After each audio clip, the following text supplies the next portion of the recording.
Hello বন্ধুরা, welcome back to my channel. তো তোমরা তো দেখেছিলে আগের পার্টে যে প্রিন্সকে পাঠিয়েছিলাম দোকানে। তো তারপরে কি কি হয়েছিল না হয়েছিল সেটা আজকে ব্লগে শেয়ার করবো, বিকজ সেদিনকে ব্লগটা এন্ড করতে পারিনি, সব তো বলেছিলাম। যাই হোক, এখন দেখে নাও প্রিন্স আনতে পেরেছি কিনা দোকান থেকে। ওকে দিয়ে ডিম আনা করিয়েছিলাম। আর তারপরে চলো সারাটা দিন কি করেছি, কিভাবে কাটিয়েছি সেটা শেয়ার করবো, তোমরা ঝটপট দেখে নাও।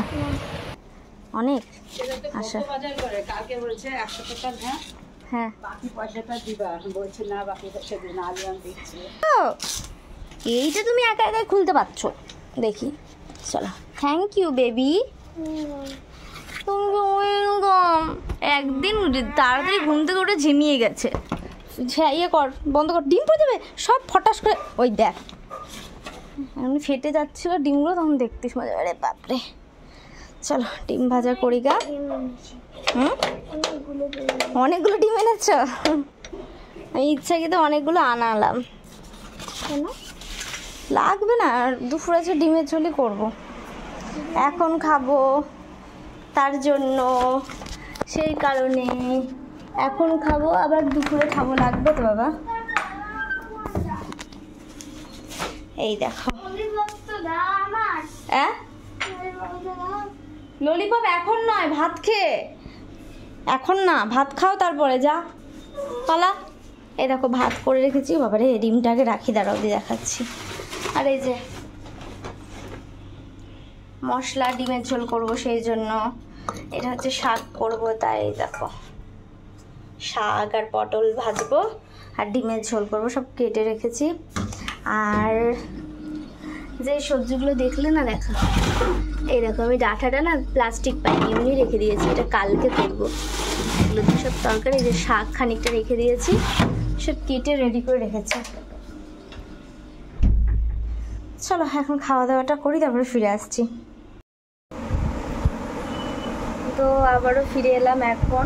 দুপুরে খাওয়া দাওয়া করে একটু শুয়েছিলাম, জানি না ঘুমও আসছে, আবার ঘুমাতেও পারছি না, এত ভোরে উঠেছে, অভ্যেস নেই, তোমরা সবাই জানো তো সকাল সকাল ওঠা। প্রিন্স তো জমিয়ে ঘুমালো, তাই তো? ঘুমিয়েছিস না অনেকক্ষণ? এখন এই যে পড়াশোনা চলছে, স্কুলে হোমওয়ার্ক দিয়েছে, সেগুলো করছে, আর আমি ওকে নিয়ে বসেছি এখন। তাই ভাবলাম আমি এখন সকালে সাথে যখন আমি ঘুমাতে যাচ্ছিলাম, তখন ফোন দেখতে যে আমি ফোন দেখতাম। মানে ও বলতে চাইলো যে আমি একটু আগে শুয়েছিলাম, ঘুম হইতেনি, ও উঠে গেল, এবার আমি ফোন দেখছিলাম, তাই ও আমার সাথে ফোন দেখছিল। যাই হোক, এখন কিছু খাওয়া দাওয়া আমরা করিনি, একটুখানি ফ্রুটি খেলাম, ওটা ব্লগ করতে ভুলে গেছি ওই টাইমে, ক্যামেরা অন করতে, আর কিছু খাইনি। চলো এখন পড়িয়ে নিই, তারপরে দেখি কী করবো সেটা শেয়ার করবো। এরপর প্রিন্সকে পড়াতে পড়াতে তারপরে ট্যাডি বিয়ার চলে আসে। আজকে যেহেতু সন্ধ্যেবেলাতে আমরা কোনো রকমের কোনো টিফিন করিনি, সেটা তো ট্যাডি বিয়ার ফোন করে আগে জেনে নিয়েছিল কিছু খেয়েছে কিনা। ডেলি ওর এটাই কাজ, যে কিছু খেয়েছে কিনা ফোন করে আগে একবার জিজ্ঞেস করে নেয়। তো যেহেতু আমি বলেছি যে না আজকে কিছু খাইনি, তো সেই জন্য দেখো আমার আর প্রিন্সের জন্য কি নিয়ে এসেছে, তবে নিজের জন্য আনেনি, বিকজ ও এসে না এটা ওটা হাবি জাবি খেতে চায় না, বলে কি যে আমার খিদেটা মরে যাবে। দেখো আমার জন্য এনেছিল ঝালমুড়ি আর চপ। আমায় ফোন করে বললো যে কি আনবো, আমি বললাম যে চপ নিয়ে আনো, বাড়িতে মুড়ি আছে খাবো। ও আবার পাকামি করে ঝালমুড়ি মাখিয়ে এনেছে।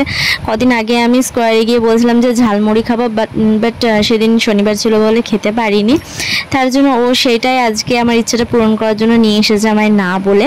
আর প্রিন্সের জন্য তো দেখলে চিকেন পকোড়া এনেছে, মানে আমার বকুনি খাওয়ার ভয়ে কিন্তু আমায় জানায়ও নি যে আমার জন্য মুড়ি মাখানি আনবে। তোমরাই বলো, বাড়িতেই তো মুড়ি আছে, আমি তো চাইলেই ওটাই খেয়ে নিতে পারতাম, কিন্তু জানি না একটা কথা যদি একবার ওকে বলে ফেলি, মানে ভুল করে যে আমি খাবো কোনো কিছু, সেটাও নিয়ে আসবেই।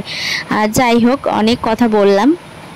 তারপরে যেটা স্ক্যাম হয়ে গিয়েছিল আমার সাথে সেটা শোনো।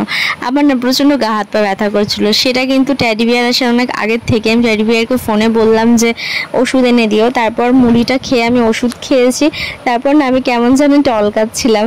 আর এর মধ্যে ট্যাডি বিয়ার নিয়ে এসেছিলো চিকেনটা রান্না করতে গিয়ে আমার অবস্থা হয়ে গেছিলো আরও খারাপ, কারণ আমার ওষুধ খাওয়ার পর থেকে মাথাটা ঘুরছিল। তারপরেও আর কি রান্নাটা কমপ্লিট করেছি যেমন তেমন করে। আর আজকে রাত্রে এটাই মেনু ছিল। আর ব্লগটা আমি এখানে এন্ড করে দিচ্ছি। তোমাদের ভালো লাগলে অবশ্যই লাইক শেয়ার কমেন্ট করবে। তো চলো আজকের মতো টাটা।